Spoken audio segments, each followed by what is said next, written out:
So, I've got to ask, are you just tired or are you mad at me?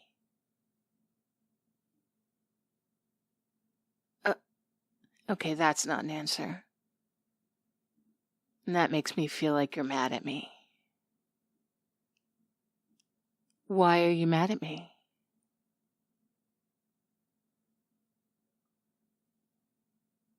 What do you mean I was being rude to our guests? Who was I rude to? I spoke to everyone. I said hello to everyone. I chatted briefly with everyone. Frankly, I think I deserve a gold star for everyone I shook hands with and chatted with and asked about their kids and their dogs and their home life. I didn't do that for me, babe. These were all your work friends. There's a reason I work alone. So tell me, Mr. Social Butterfly, how was I rude to everybody? Because I clearly am out of practice. I only spoke to... Oh, babe.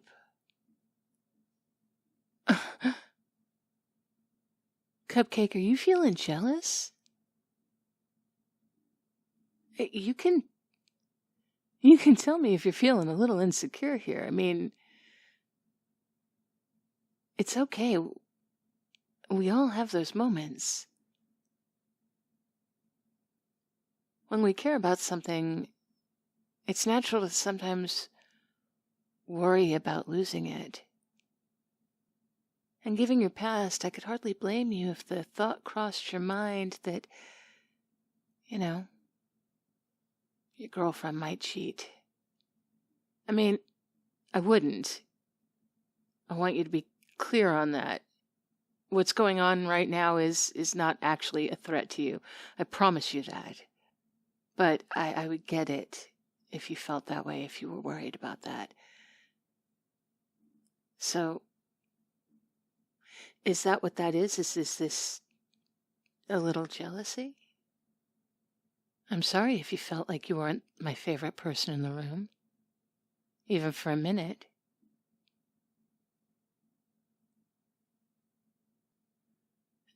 Okay. Yeah. I really enjoyed talking to him. I think that's obvious. Yeah, he's good looking. If you want reassurance, I don't know that these are the right questions to ask. But I won't lie to you.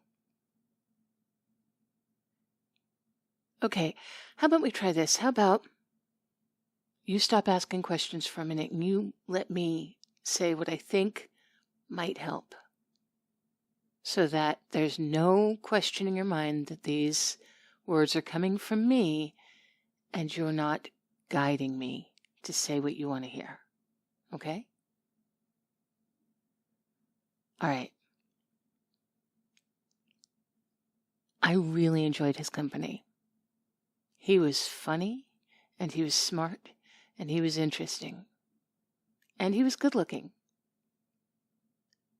He could be the most perfect man in the world for me, right? But he's never going to be better than you are. The most he could ever be is different. Because you're already the perfect man in the world for me. It would be like stopping in the middle of my favorite steak dinner to start eating my favorite chicken dinner. It doesn't make sense. One isn't better than the other.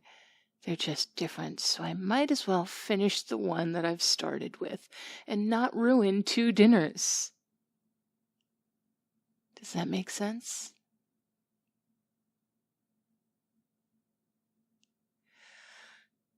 Yeah. Okay, yeah. Sure, we all get bored of our favorite meals sometimes if that's all we have. But I would get bored of the other dinner too eventually.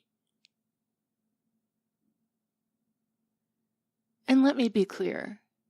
I am in no way bored with you. I don't expect to be bored with you. Maybe it's because I'm boring in general. I like what we have. I like the boring. I like the comfort of just having paces that match.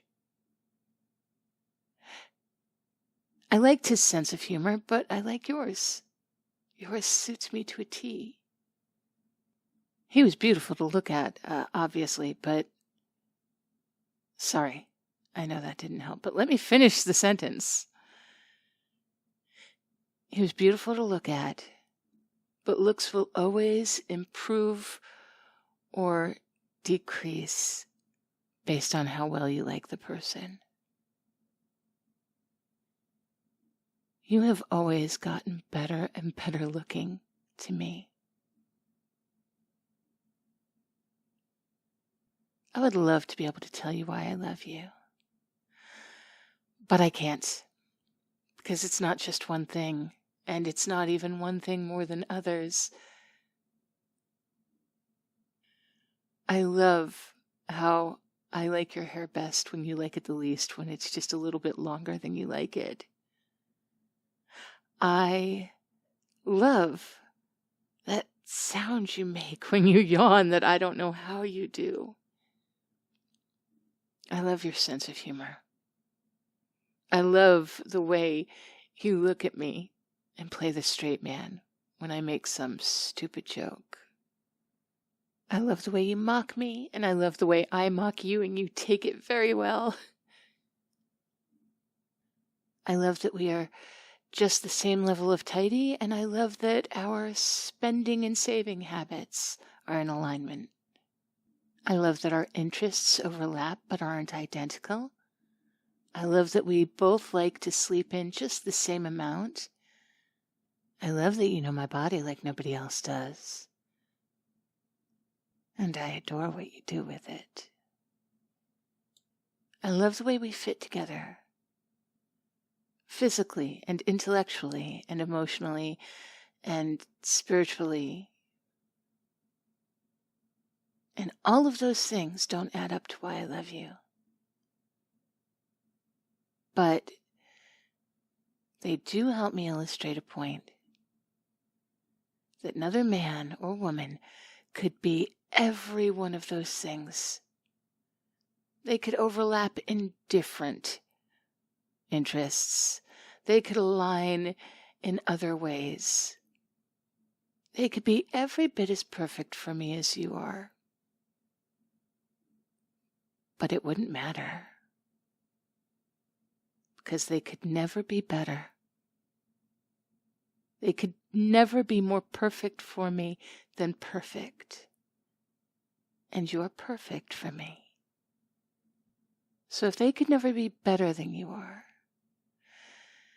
then I promise you, there's absolutely nothing that would make them worth the friggin' drama and the energy of cheating on you. Let's not forget, I do not have the social battery for this.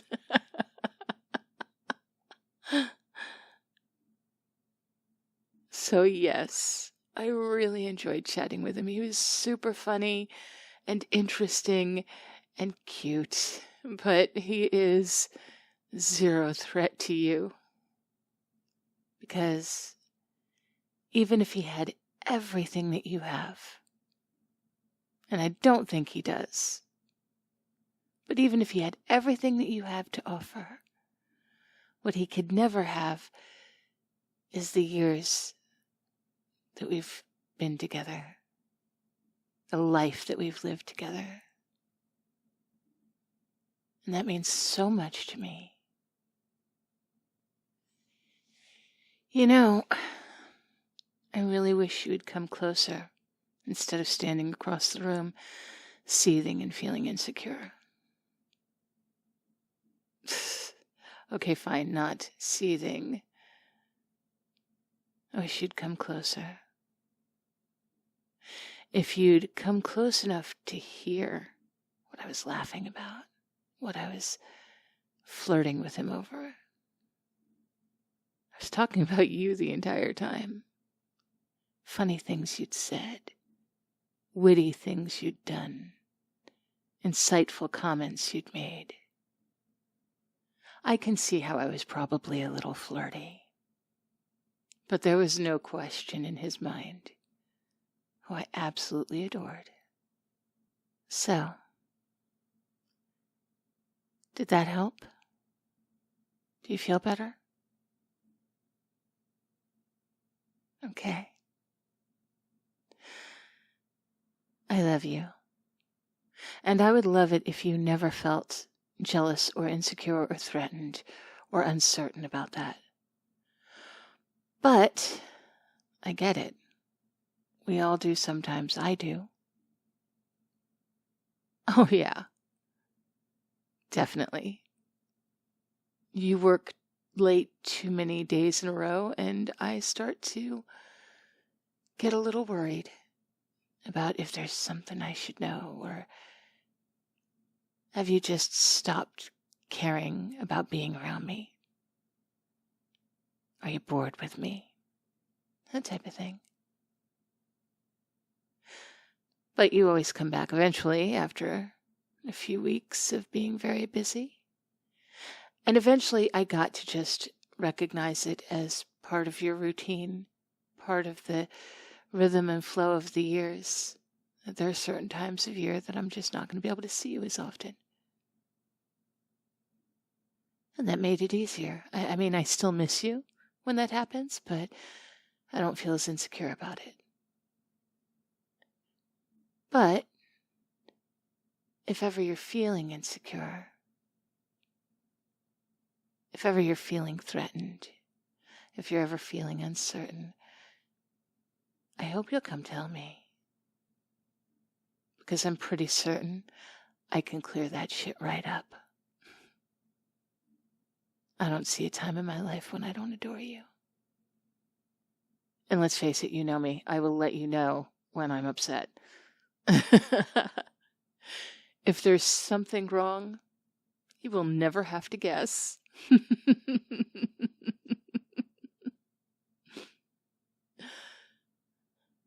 Okay. So, are we ready for bed? Okay, good.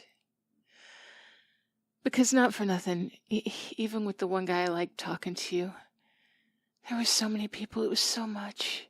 I don't want to see another person but you for the next month, okay? Can we arrange that? Can we just, not see anybody for the next month? No. I have actually thought about this. We order food, have it delivered, and just do contactless delivery. This can be done. I can go years without seeing another human being. I promise you. Are you going to challenge me on this? I will make sure that I will show you how it can be done. Okay, the doctor. You and the doctor every year. That's it. Flu shot time. I will... Wait, you know what? If I'm not seeing anybody, I don't have to get a flu shot. Who's going to give me a cold?